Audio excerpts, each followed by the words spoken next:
মির্চির বিশেষ নিবেদন Times of পুরাণ।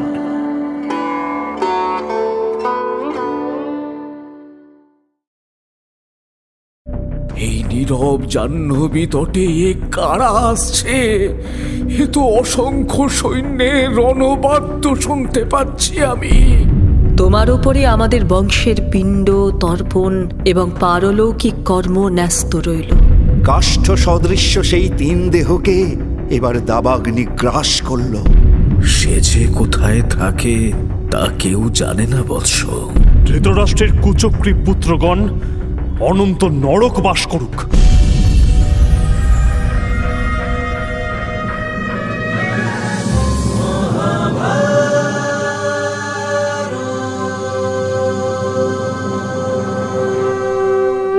মহাভারত চিরকালের চিরনতুন। মহর্ষি বেদব্যাস রচিত মহাকাব্য মহাভারতের বাংলা অনুবাদ করেছেন হরিদাস সিদ্ধান্ত বাগীশ, কালীপ্রসন্ন সিংহ, রাজশেখর বসু সহ অনেক বিদগ্ধ পণ্ডিত। সেই সব জনপ্রিয় অনুবাদ এবং প্রচলিত ভাষ্যকে ভিত্তি করে সহজ ভাষায় মহাভারতের নাট্যরূপ দেওয়া হল শুধুমাত্র আপনার জন্য। প্রযোজনা প্যাস্টেল এন্টারটেইনমেন্ট। অশ্বমেধ যজ্ঞের পর ভীমের বাক্যবাণে পীড়িত হয়ে বানপ্রস্থে যাওয়ার সিদ্ধান্ত নিলেন ধৃতরাষ্ট্র এবং গান্ধারী।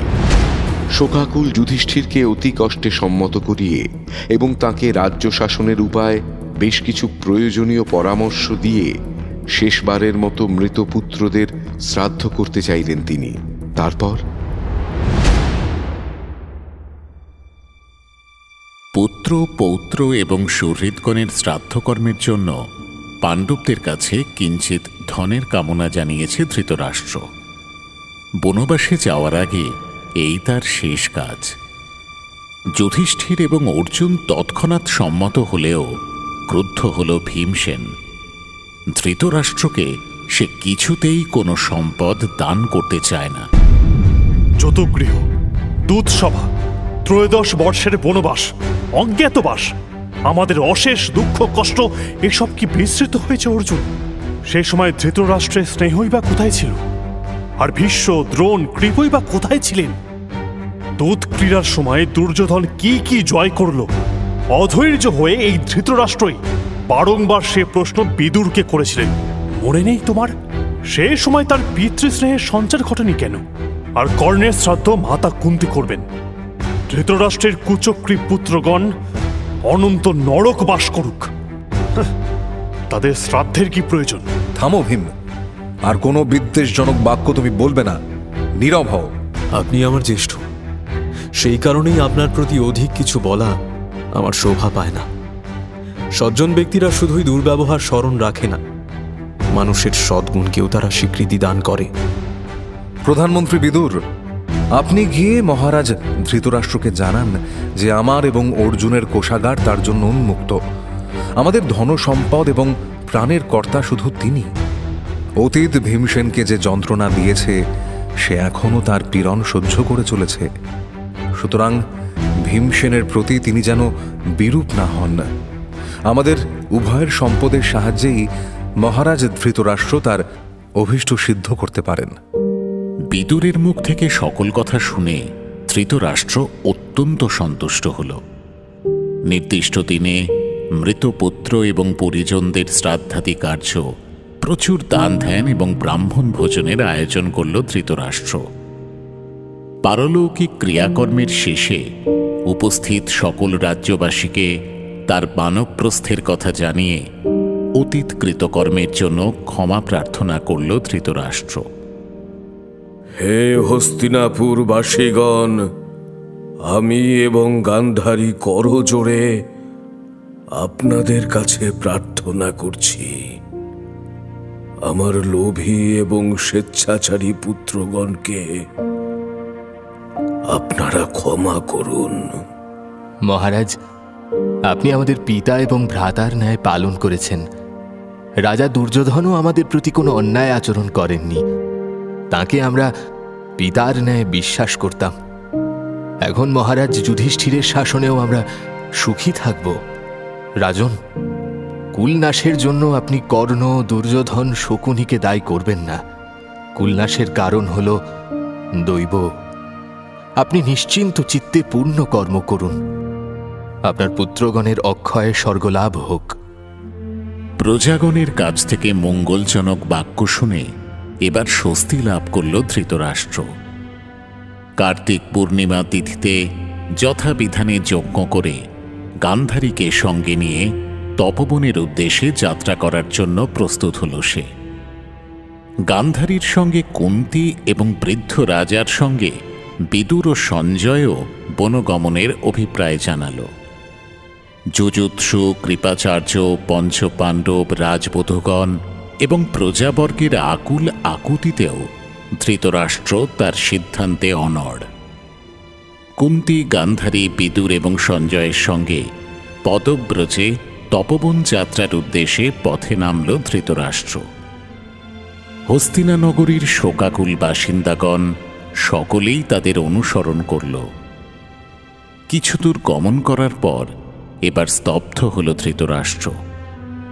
যুধিষ্ঠির প্রমুখ পাণ্ডবগণ এবং কুন্তীকে প্রত্যাবর্তনের অনুরোধ জানাল সে। কিন্তু গান্ধারীর হাত দৃঢ়ভাবে ধারণ করে প্রত্যয়ী কণ্ঠে কুন্তী জানিয়ে দিল সেও ধৃতরাষ্ট্রকেই অনুসরণ করবে। যুধিষ্ঠিরের জননী রাজমাতা কুন্তী, তুমি প্রাসাদে প্রত্যাবর্তন করো কল্যাণী। গৃহে থেকেই দান ধ্যান তপস্যা করে মোক্ষ লাভ করো ভদ্রে। তুমি কেন বনবাসে গমন করবে? মাতা, আমাদের অনাথ করে এভাবে কেন চলে যাচ্ছেন মাতা? আমাদের অপরাধ কি? আমাদের এভাবে কেন কষ্ট দিচ্ছেন মাতা? আমি কার কাছে থাকবো মাতা? কে আমাকে রক্ষা করবেন? আপনি ফিরে চলুন, আপনার কাছে ভিক্ষা প্রার্থনা করছি। ফিরে চলুন মাতা, ফিরে চলুন। হায় হায়, এ কি সর্বনাশ! এ কি সর্বনাশ হয়ে গেল! আমাদের ত্যাগ করে কেন চলে যাচ্ছেন জননী? আমরা কি এতই মন্দ? বেশ, একান্তই যদি যাবেন আমাকেও সঙ্গে নিয়ে যান দেবী। আপনার বিহনে এক মুহূর্তও আমি এখানে থাকবো না। আমাকে নিয়ে যান মাতা, আমাকে নিয়ে যান। মাতা, আপনি যদি চলেই যাবেন তাহলে আমাদের এই যুদ্ধের অনুমতি দিলেন কেন? আপনার সঙ্গে বনবাসে যে আমরা সুখী থাকতাম মাতা। ফিরে আসুন, ফিরে আসুন জননী, ফিরে আসুন। তোমরা সকলেই মহারাজ পাণ্ডুর সন্তান। তোমরা দেবতার তুল্য। জ্ঞাতির হাতে যাতে তোমরা অপমানিত না হও সেই জন্যই তোমাদের যুদ্ধের অনুমতি প্রদান করেছি। তোমরা দেবতাদেরও অবদ্ধ, তাহলে এমন অসহায়ের মতো বিলাপ করছো কেন? স্বামীর রাজত্বকালে যথেষ্ট সুখ ভোগ করেছি আমি। এখন পতির পুণ্যলোকই আমার পাথেয়। মহামতি ধৃতরাষ্ট্র এবং গান্ধারী দেবীর সেবা ও তপস্যা করে দিনাতিপাত করব আমি। পাঞ্চালী, দুঃখ করো না ভদ্রে। স্বামী এবং সপত্নীগণের সঙ্গে নিষ্ঠা ভরে ধর্মাচরণ করো। যুধিষ্ঠির পুত্র, তুমি ধর্মের অনুগমন করো, কোনো ব্যক্তির নয়। শোক করো না, এবার আমাদের শান্ত চিত্তে বিদায় দাও। শত অনুরোধ, উপরোধ, অশ্রুজল, হাহাকার কোনো কিছুই কুন্তীকে প্রভাবিত করতে পারল না। আপন সিদ্ধান্তে অনড় রইল কুন্তী।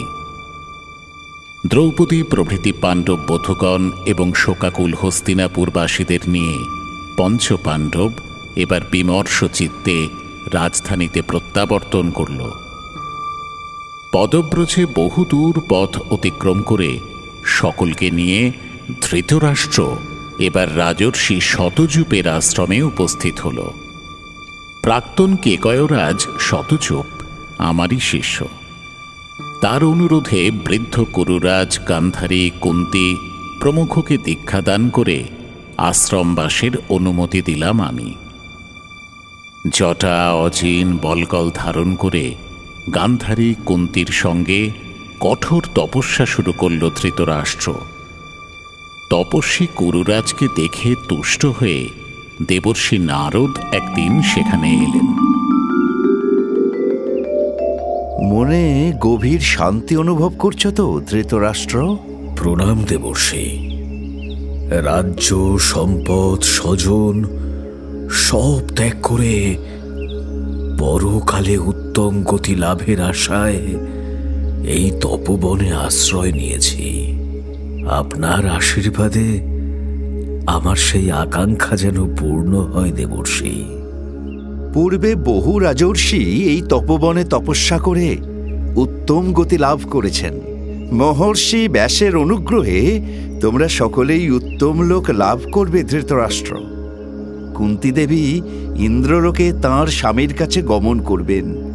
দেবী গান্ধারীর সঙ্গে দিব্য বিমানে তুমি কুবের ভবনে গমন করবে। সেখান থেকে ইচ্ছানুসারে দেব, গন্ধর্ব, রাক্ষস লোকে তুমি বিচরণ করতে পারবে। বিদুর যুধিষ্ঠিরের মধ্যে লীন হবে, আর সঞ্জয় স্বর্গলোক লাভ করবে। তোমাদের তপস্যা বিফলে যাবে না রাজর্ষি। ধৃতরাষ্ট্র প্রমুখকে আশীর্বাদ করে দেবর্ষি নারদ এবার প্রস্থান করলেন। এদিকে অভিভাবকহীন হস্তিনাপুরে পাণ্ডবগণের চিত্তে কোনো সুখ নেই। ধৃতরাষ্ট্র, গান্ধারী এবং কুন্তীকে স্মরণ করে দিবারাত্র হাহাকার করে তারা। তাদের অদর্শনে রাজ্যের প্রজাগণও অত্যন্ত কাতর হয়ে পড়েছে। যুযুৎসুর হাতে রাজ্যভার অর্পণ করে সকলের সম্মিলিত অনুরোধে দ্রৌপদী, সুভদ্রা, উত্তরা প্রমুখ বধূগণকে সঙ্গে নিয়ে পঞ্চপাণ্ডব একদিন শতযূপের আশ্রম অভিমুখে যাত্রা করল। রাজ্যের ব্রাহ্মণগণকে নিয়ে তাদের সঙ্গে চললেন কৃপাচার্য। যমুনা পার হয়ে কুরুক্ষেত্রে এসে শতযূপের আশ্রম দেখতে পেল যুধিষ্ঠির। পথমধ্যেই পাণ্ডব জননীকেও দেখতে পেল তারা। ধৃতরাষ্ট্র এবং গান্ধারীর সঙ্গে যমুনা থেকে কলসে জল ভরে আশ্রমে আসছে কুন্তী। ররুদ্যমান পঞ্চপাণ্ডব দ্রুতপদে গিয়ে তাদের প্রণাম করে জলের কলসগুলি বহন করে আশ্রমে নিয়ে এলো।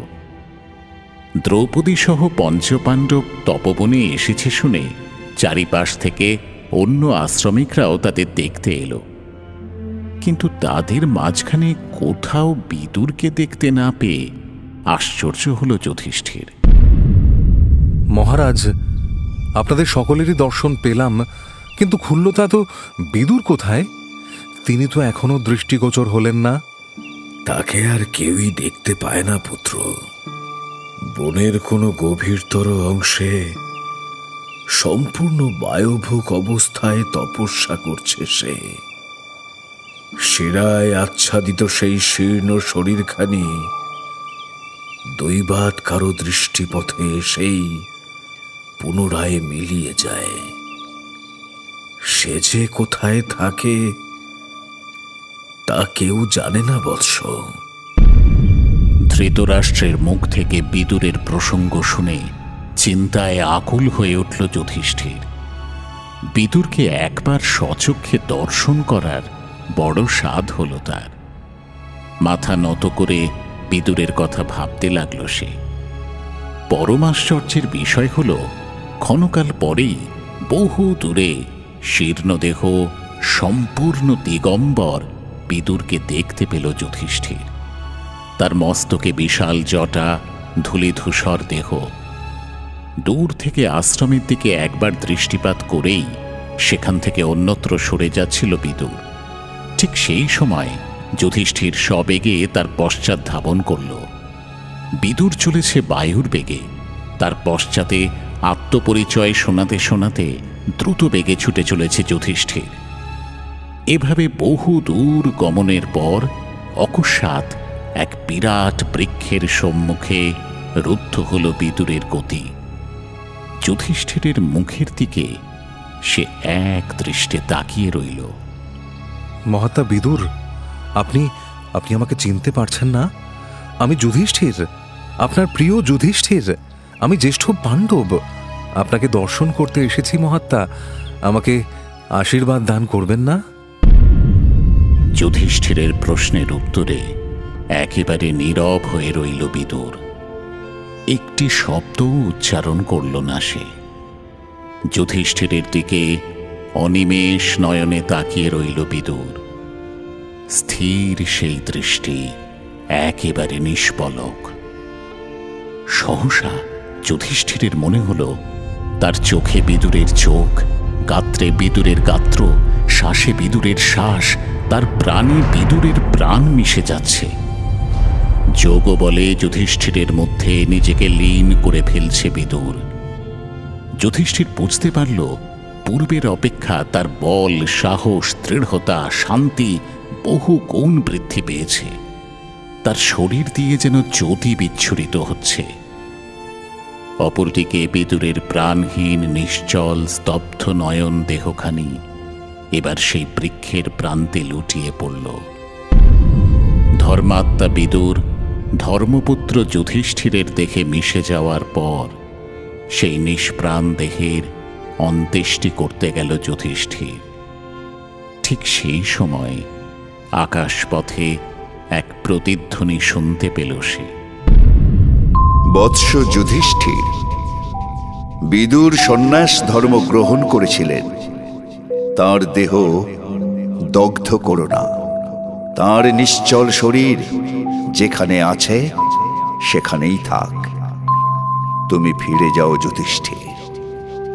প্রতিধ্বনির আদেশকে সম্মান জানিয়ে অদৃশ্যের উদ্দেশ্যে প্রণাম করে যুধিষ্ঠির এবার ধৃতরাষ্ট্রের কাছে প্রত্যাবর্তন করল। যুধিষ্ঠিরের মুখমণ্ডল তখন দিব্য তেজে উদ্ভাসিত।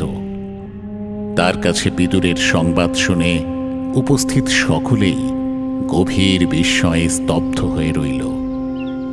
ধৃতরাষ্ট্র বলল, হস্তিনাপুর রাজসভার দেবগুরু বৃহস্পতি ছিল বিদুর। বৃহস্পতির মতোই তার বিদ্যা, বুদ্ধি, পাণ্ডিত্য এবং শাস্ত্র জ্ঞান। এমন জ্ঞান তো আর কারো মধ্যে দেখিনি। বিদুরের প্রস্থানের সংবাদ আমি জেনেছি ধৃতরাষ্ট্র। বিদুর সাক্ষাৎ ধর্ম। ঋষি মান্ডব্যের অভিশাপে ধর্ম এই পৃথিবীতে বিদুর হয়ে বিচরণ করেছিলেন। তোমার আপন ভ্রাতা হয়ে এই ধর্মই পৃথিবীতে বসবাস করে গেলেন। এই জন্যই বিদুর মহাবুদ্ধিমান, মহাযোগী। দেবগুরু বৃহস্পতি কিংবা দৈত্যগুরু শুক্রাচার্যের চেয়ে বিদুরের সূক্ষ্মতা এবং ধর্মবুদ্ধি অনেক বেশি। কুন্তির গর্ভজাত এই যুধিষ্ঠির সাক্ষাৎ ধর্ম। সমগ্র চরাচরের সর্বত্র ধর্ম রয়েছে, তার অবস্থান কিন্তু অতি সূক্ষ্ম। শ্রেষ্ঠ দেবতাগণ এবং নিষ্পাপ সিদ্ধ সাধকেরাই শুধু তাকে দেখতে পান। ধৃতরাষ্ট্র, তুমি শুনে রাখো, যিনি ধর্ম তিনিই বিদুর, আবার তিনিই যুধিষ্ঠির। পৃথিবীর বহু ভাগ্য যে স্বচক্ষে নররূপধারী ধর্মকে অবলোকন করতে পারছে সে। আপনার জয় হোক মহর্ষি। আপনার প্রাসাদে আমার মনের অন্ধকার বিনষ্ট হল। আমার চিত্তে আলোর সঞ্চার করতে আপনি নিজ গুণে এখানে আগমন করেছেন। আমি ধন্য হলাম। না ধৃতরাষ্ট্র, শুধুমাত্র বিদুরের পরিচয় দান করতে আমি এখানে আসিনি। আমি এমন কার্য করতে এসেছি এর পূর্বে যে কার্য আর কেউ করেননি।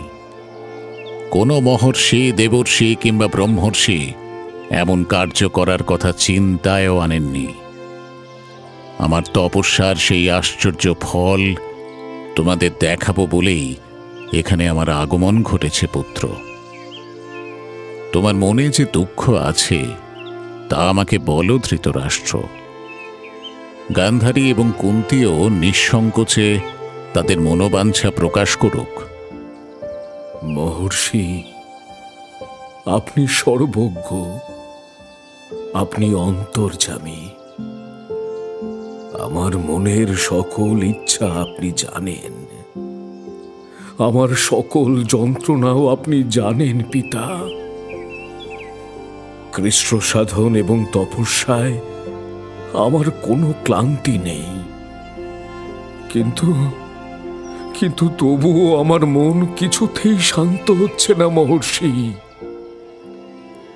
তীব্র শোকানল আমাকে আর গান্ধারীকে দগ্ধ করে দিচ্ছে। আমাদের মুক্তির আলো দেখান পিতা। বিগত 16 বর্ষ যাবৎ নিহত শতপুত্রকে স্মরণ করে অশ্রুজল বর্ষণ করছি আমরা। পরিজনদের জন্য শোকাকুল হয়ে আছি। আমাদের সেই শোক লাঘব করুন পিতা। আপনার তপবলে কি না সম্ভব। একটিবার আপনি তাদের দর্শন করার প্রভু, একটিবার। কুন্তী, তুমি কি বিশেষ কাউকে স্মরণ করছো কল্যাণী? নীরব থেকেও তোমার মন কিছু বলতে চায়। আমাকে বলো পুত্রী, সংকোচ করো না। প্রভু সূর্যদেব থেকে যে পুত্রকে লাভ করেছিলাম, আমার সেই জ্যেষ্ঠ সন্তান কর্ণর জন্য আমার হৃদয় আকুল হয়ে আছে। তোমাদের প্রাণের আকুতি আমি জানি, সেই জন্যই আমি এসেছি কল্যাণী। কুরুক্ষেত্রের যুদ্ধে যারা নিহত হয়েছে তাদের জন্য শোক করো না ধৃতরাষ্ট্র। তোমরা সকলেই দেব, রক্ষ, গন্ধর্ব লোকের অংশ। গান্ধারী, তোমার এই পতি ধৃতরাষ্ট্র গন্ধর্ব লোকের রাজা ধৃতরাষ্ট্রের অংশ। তোমার পুত্র দুর্যোধন কলিযুগ, শকুনি দাপর যুগ এবং দুঃশাসন প্রভৃতি রাক্ষসকুলের অংশ। কুন্তী, তোমার স্বামী পাণ্ডু দেবলোক থেকে আগত। তোমার পঞ্চপুত্র দেবগণের অংশ। আর কর্ণ স্বয়ং সূর্যেরই অপর রূপ। অভিমন্যুর রূপে এসেছিলেন চন্দ্রদেব। ধৃষ্টদ্যুম্ন হল অগ্নির অংশ। শিখণ্ডীর জন্ম হয়েছে রাক্ষস থেকে। দ্রোণ হলেন বৃহস্পতির অংশ, অশ্বত্থামা রুদ্রের, এবং ভীষ্ম হলেন অষ্টবসুর এক বসু। ঊর্ধ্বলোক থেকে আপন আপন কর্ম করতেই এসেছিলেন তারা। কর্ম শেষে পুনরায় সকলে সেই ঊর্ধ্বলোকেই গমন করেছেন। সেই শাপভ্রষ্ট দেব গন্ধর্বগণকে আর একবার দর্শনের ভাগ্য কি হবে মহর্ষি? আপনি ঈশ্বর তুল্য, আপনি ইচ্ছা করলে কি না পারেন। আমাদের এই তীব্র শোক আপনি ভিন্ন কে আর প্রশমিত করবে ভগবান? আমার সঙ্গে তোমরা সকলে গঙ্গার তীরে গমন করো। নিদ্রোত্থিতের মতো অতীত থেকে তারা সকলে পুনরায় জাগরিত হবে। তোমরা তাদের দেখতে পাবে, স্পর্শ করতে পারবে, বার্তালাপও করতে পারবে। আজ রাত্রেই তোমাদের সেই দিব্য দর্শন ঘটবে।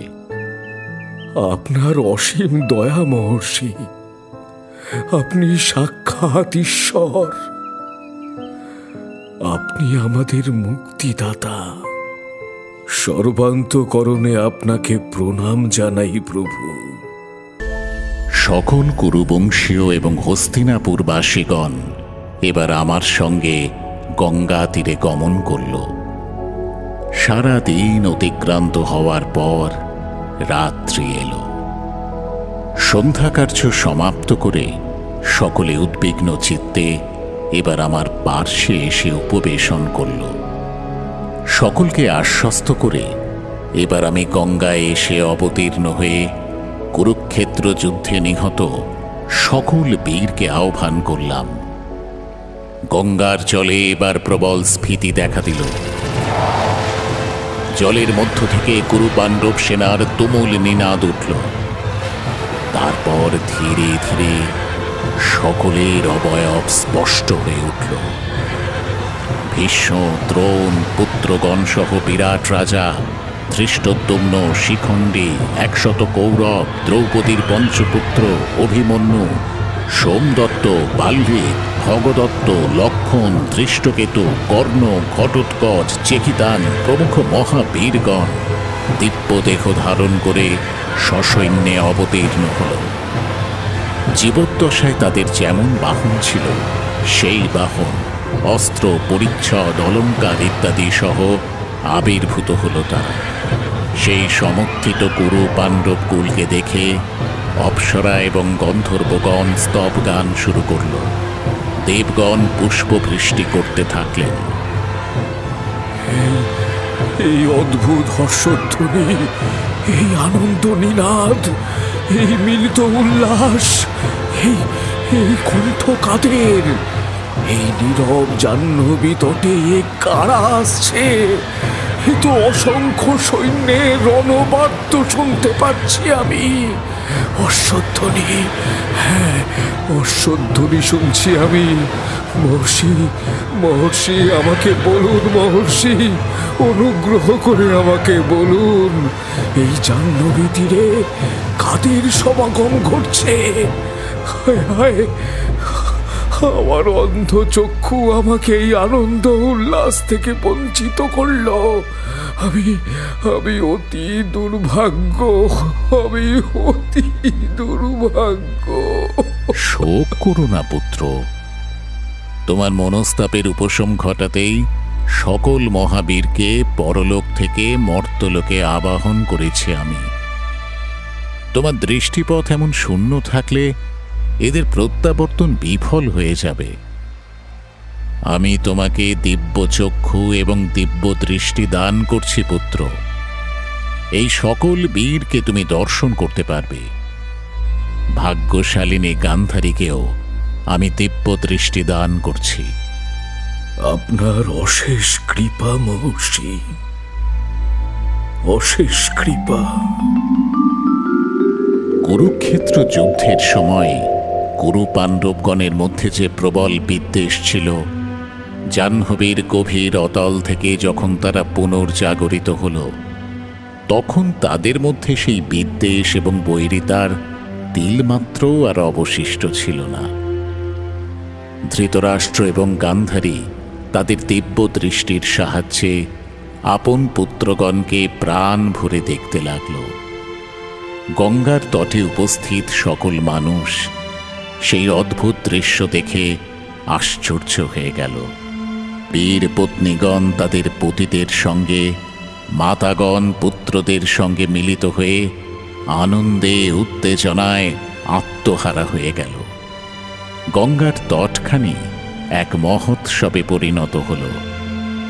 কুন্তী সহ পাণ্ডবগণ আনন্দিত চিত্তে কর্ণ, অভিমন্যু এবং তাদের পঞ্চপুত্রের সঙ্গে মিলিত হয়ে স্নেহে, হর্ষে, তৃপ্তিতে বিভোর হয়ে গেল। দ্রৌপদী, সুভদ্রা প্রমুখ পাণ্ডব বধূগণ তাদের হৃতপুত্রকে পুনরায় লাভ করে আকুল হয়ে তাদের মস্তকে চুম্বন করতে লাগল।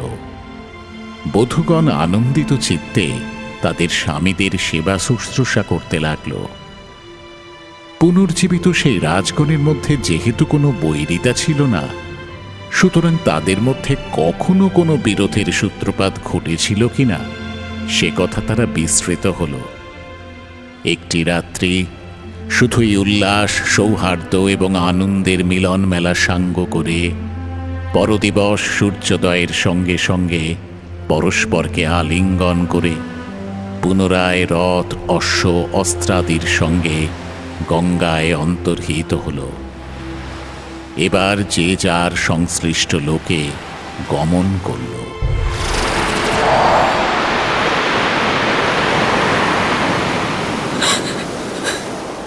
প্রভু, এতদিনের বৈধব্য স্বীকার করে নিয়েছিলাম, কিন্তু এই এক রাত্রির পতি সন্দর্শনের পরে এই বৈধব্য আর সহ্য হয় না। আপনি অনুমতি দান করুন মহর্ষি। এই গঙ্গার পবিত্র জলেই নিজেকে নিমজ্জিত করে প্রাণ ত্যাগ করব আমি। বৎসে ভানুমতি, তুমি বিলাপ করো না পুত্রী। তোমার মতো বহু নারী সহসা পতি সন্দর্শনের পর পুনরায় গভীর শোকে আকুল হয়েছে। আমার কথা তোমরা শ্রবণ করো কল্যাণী। যে সকল নারী তাদের পতিলোক লাভ করতে ইচ্ছা করো, তারা এই ক্ষণে গঙ্গার জলে মগ্ন হও, তাহলেই তোমাদের আকাঙ্ক্ষা পূর্ণ হবে। আমার কথায় আশ্বস্ত হয়ে ধৃতরাষ্ট্রের শতপুত্রের ভার্যাগণ গান্ধারীর অনুমতিক্রমে একে একে গঙ্গা জলে নিমজ্জিত হল।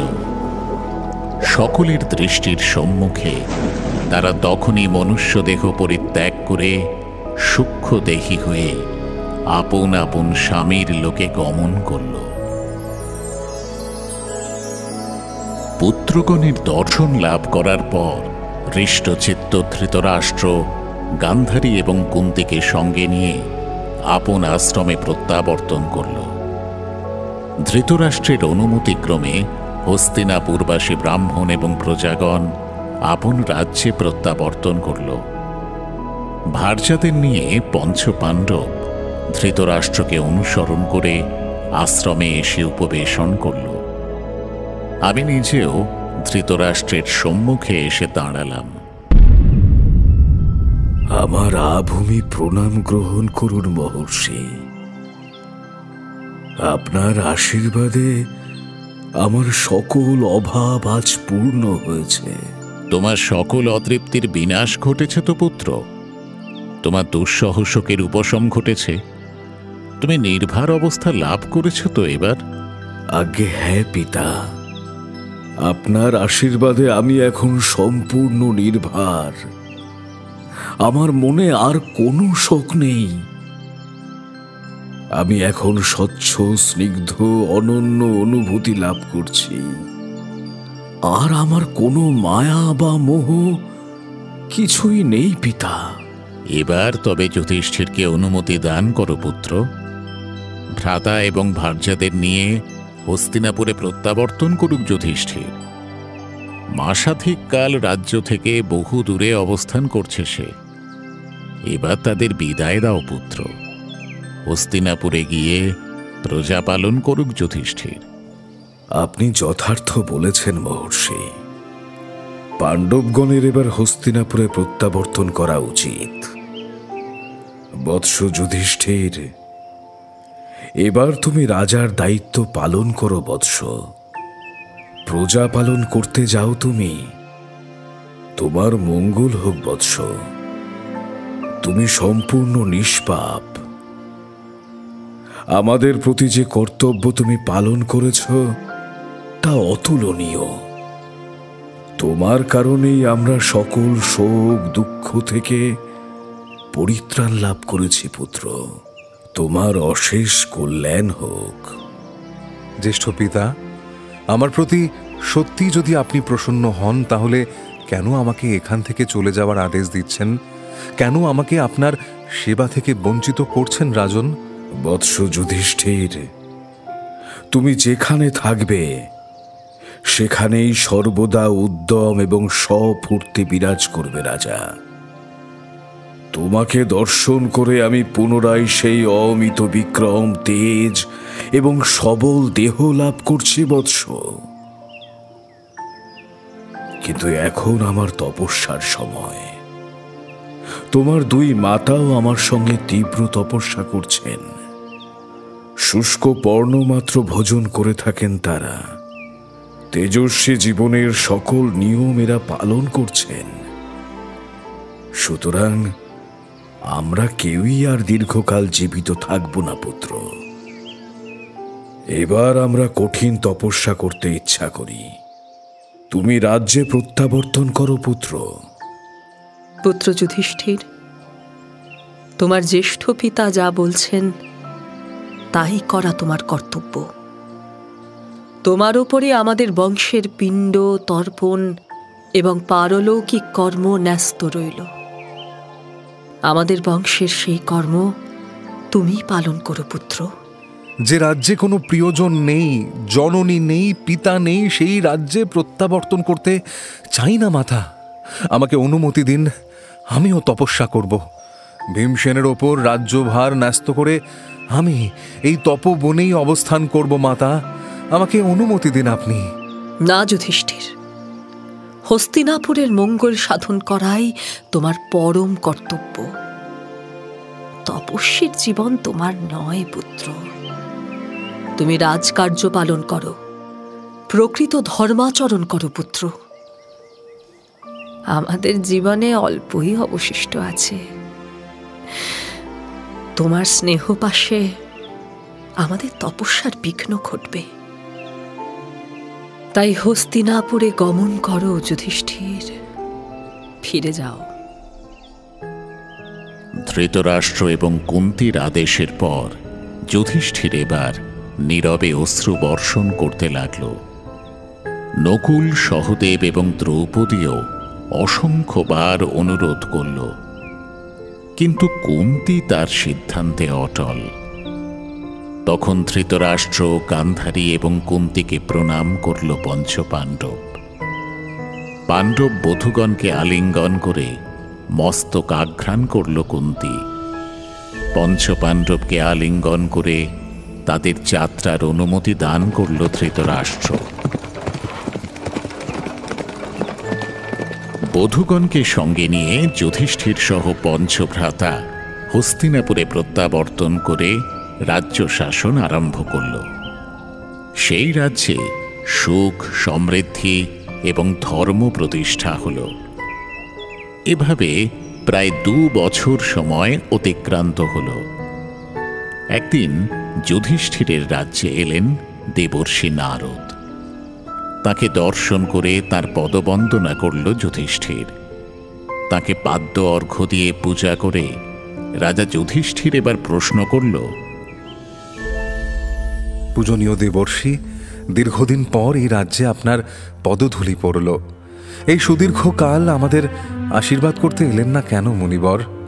আপনার সর্বাঙ্গীন কুশল তো? আমি তীর্থ ভ্রমণে রত ছিলাম রাজা, সেই কারণেই তোমার কুশল জানতে পারিনি। তীর্থ পর্যটনকালে আমার জ্যেষ্ঠ পিতা এবং 2 মাতাকে দেখেছেন মুনিবর? কেমন আছেন তারা? আমি তাদের চরণ প্রত্যাশী। তুমি এই স্থান হতেই তাদের চরণে প্রণাম জানাও পুত্র। তপবনে গিয়ে তাদের সঙ্গে সাক্ষাৎ ঘটবে না আর। কেন মুনিবর? তারা কি অন্যত্র গমন করেছেন? তোমরা তাদের আশ্রম থেকে চলে আসার পর সঞ্জয়ের সঙ্গে তোমার জ্যেষ্ঠ পিতা এবং 2 মাতা কুরুক্ষেত্র থেকে গঙ্গাধারে গমন করেছিলেন। সেই গঙ্গাধারে এসেই সম্পূর্ণ মৌনী এবং বায়ুভূক অবস্থায় ভীষণ তপস্যায় রত হলেন ধৃতরাষ্ট্র। তাঁর দেহ অস্থি চর্মসার হল। গান্ধারী শুধুমাত্র জল পান করে জীবন ধারণ করলেন। কুন্তি দেবী 1 মাস অন্তর এবং সঞ্জয় 5 দিন অন্তর আহার করতেন। অন্যান্য ব্রাহ্মণ এবং যাজকগণের সাহায্যে দিন রাত তাঁরা হোম করতেন। সেই স্থানে অবস্থিত অন্যান্য তপস্বীরা ধৃতরাষ্ট্রকে ঋষি বলেই মনে করেছিলেন। তপস্যার প্রভাবে তিনি শুষ্ক দেহেও অত্যুজ্জ্বল আকার ধারণ করেছিলেন রাজা। তারপর আমাকে সব বলুন মুনিবর। তারপর তাদের কি ঘটল? এভাবে এক তপবনে 6 মাস অতিবাহিত হওয়ার পর অন্য বনে গমন করলেন তাঁরা। সে সময় তীব্র গ্রীষ্ম, চতুর্দিকে অসহনীয় দহন। দীর্ঘ সময় ধরে বাড়িধারার অভাবে বনাঞ্চল শুষ্ক হয়ে আছে। তাঁরা ভ্রুক্ষেপহীন হয়ে সেই বনেই কঠিন তপস্যা করেছিলেন। সেই সময় সেই বনে ভয়ানক দাবাগ্নির সৃষ্টি হল। প্রবল বায়ুবাহিত হয়ে সেই দাবাগ্নি ধীরে ধীরে সমস্ত বনে প্রবাহিত হতে লাগল। সেই বনের বৃক্ষ এবং সকল পশু দগ্ধ হতে লাগল। দাবাগ্নি, দাবাগ্নি! মুনিবর, তারপর কি হলো? সেই দাবাগ্নি থেকে প্রাণ রক্ষার জন্য ধৃতরাষ্ট্রের কাছে কাতর আবেদন করেছিলেন সঞ্জয়। এই বনাঞ্চল ত্যাগ করে অন্যত্র সরে যাওয়ার কথা সে বলেছিল যুধিষ্ঠির, কিন্তু ধৃতরাষ্ট্র তাকে বলেন, সঞ্জয়, তোমার বয়স অনেক কম। তুমি এখনো বহুদিন যাবৎ পৃথিবীতে বসবাস করতে পারবে। তুমি এখনই এখান থেকে চলে যাও বৎস। অন্যত্র আশ্রয় সন্ধান করো তুমি। আমি অনাহারে অত্যন্ত ক্ষীণ হয়ে আছি, অতি দুর্বল হয়ে পড়েছি সঞ্জয়। আমার আর চলন ক্ষমতা নেই। আমি এখানেই অবস্থান করব। জল, বায়ু, অগ্নি বা অনশনের দ্বারা প্রাণ ত্যাগ করব আমরা। কুন্তী দেবীকে নিয়ে তুমি অন্যত্র গমন করো। গান্ধারীকে সঙ্গে নিয়ে আমি এখানে নিশ্চিন্তে আছি সঞ্জয়। ক্ষমা করবেন রাজর্ষি, আপনাদের ত্যাগ করে আমি কোথাও যাব না। আমাদের তিনজনের একই গতি হোক। দাবাগ্নি আরো নিকটে অগ্রসর হলেও ধৃতরাষ্ট্রকে ত্যাগ করে সঞ্জয় কিছুতেই সরে যেতে সম্মত হল না। কিন্তু ধৃতরাষ্ট্রের আদেশ অমোঘ। শেষ পর্যন্ত সেই আদেশ পালন করতে বাধ্য হল সঞ্জয়। তখন তাঁরা তিনজন পূর্বাশ্ব হয়ে উপবেশন করলেন। যোগের সাহায্যে নিজেদের প্রাণ নিরুদ্ধ করলেন তাঁরা। গভীর সমাধিতে বিলীন হলে তাদের তিনজনের দেহ কাষ্ঠবৎ হয়ে গেল। কাষ্ঠ সদৃশ্য সেই তিন দেহকে এবার দাবাগ্নি গ্রাস করল। গঙ্গা তীরের মুনিগণকে সকল কথা জানিয়ে সঞ্জয় হিমালয়ে গমন করেছেন রাজা। হায় হায়, এ কি অঘটন ঘটে গেল জ্যেষ্ঠ পিতা! মাতা গান্ধারী, মাতা কুন্তি, এ কি হলো দেবর্ষি? তারা বৃথা অগ্নিতে প্রাণ ত্যাগ করলেন কেন? না যুধিষ্ঠির, তারা বৃথা অগ্নিতে প্রাণ ত্যাগ করেননি। ধৃতরাষ্ট্রের যজ্ঞাগ্নির অবশিষ্টকেই এক নির্জন বনে নিক্ষেপ করেছিলেন তাঁর যাজক। সেই যজ্ঞাগ্নি দাবাগ্নি হয়ে তাঁদের দগ্ধ করল। তাঁরা সকলেই পরম গতি লাভ করেছেন যুধিষ্ঠির। তুমি এখন বিধিসম্মতভাবে তাদের তর্পণ করো রাজা। হস্তিনাপুরের সর্বত্র এক ভয়ঙ্কর শোক প্রবাহিত হতে লাগল। দ্রৌপদী সুভদ্রার আকুল কান্না, নকুল সহদেবের মূর্ছা, ভীম অর্জুনের সুগভীর বিষণ্ণতার পাশে স্থির হয়ে দাঁড়িয়ে আছে একা যুধিষ্ঠির। ব্রতধারী তপস্বীদের জন্য সে শোক করবে কি করে? শাস্ত্র তো সেই অধিকার দান করেনি।